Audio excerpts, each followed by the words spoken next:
اوس کتاب لیکلی دی ته په خپله وایي په دې کې سوچ وکړئ چې کوم څوک کسه د سره لمونځ نه کوي لمونځ قضا کوي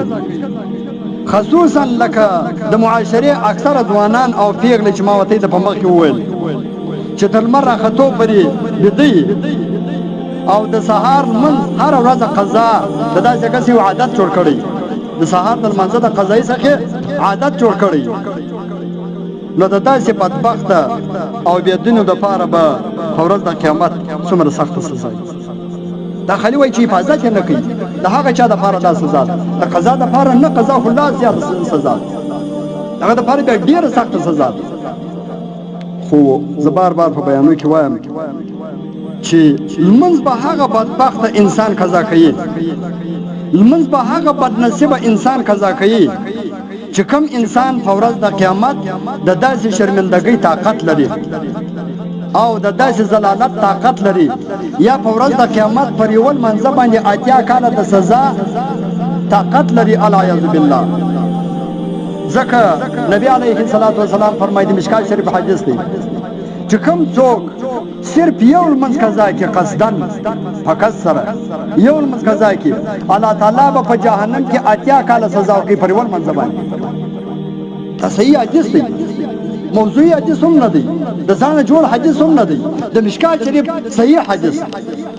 چې په ورځ د قیامت به حقب یا حقب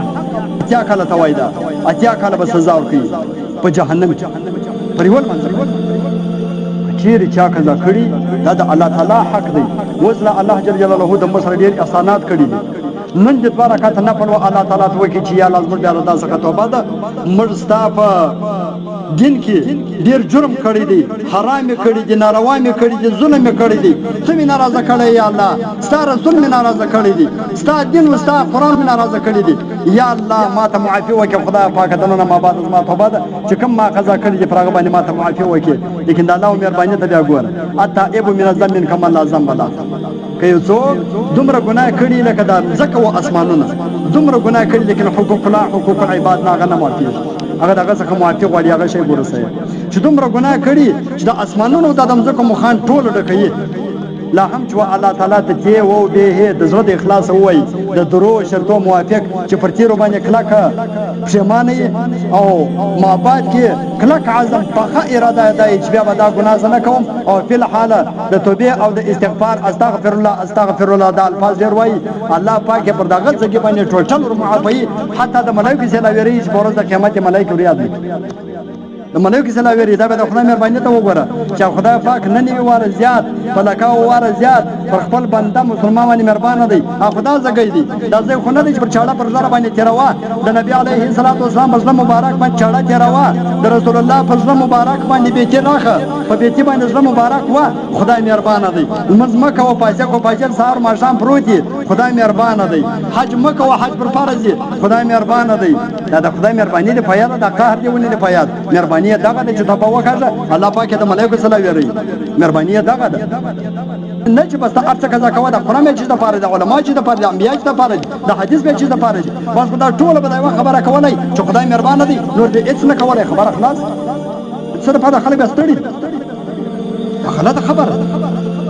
خدای پاک مهربان خدای پاک مهرباني کې شک ولا کستا خدای پاک قهار هم دی نو خدای پاک رازق او رزاق هم دی بیا پر غریبانه کې نو خدای پاک د اسمان را شوای کې تر رازق کې تاسو صفات یو رازق دی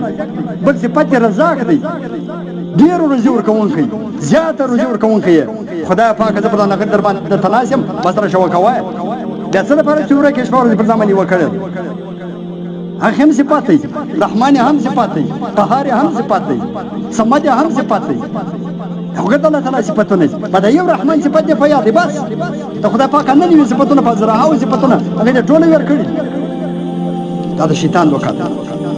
عبد الجبار مفتي عبد الجبار خدایا سزاد خادم